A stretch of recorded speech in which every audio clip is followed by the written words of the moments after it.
অসম্ভব সুন্দর স্বাদে তৈরি করেছিলাম ঝিঙের খোসা বাটা।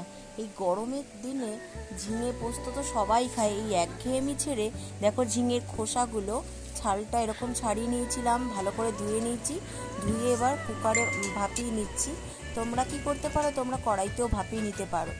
এরপর ভাপানো ওই ঝিঙের ছালটাকে মিক্সিতে দিয়েছিলাম, কাঁচা লঙ্কা, রসুন, একটু সামান্য জল দিয়ে একটা পেস্ট তৈরি করে নিয়েছিলাম।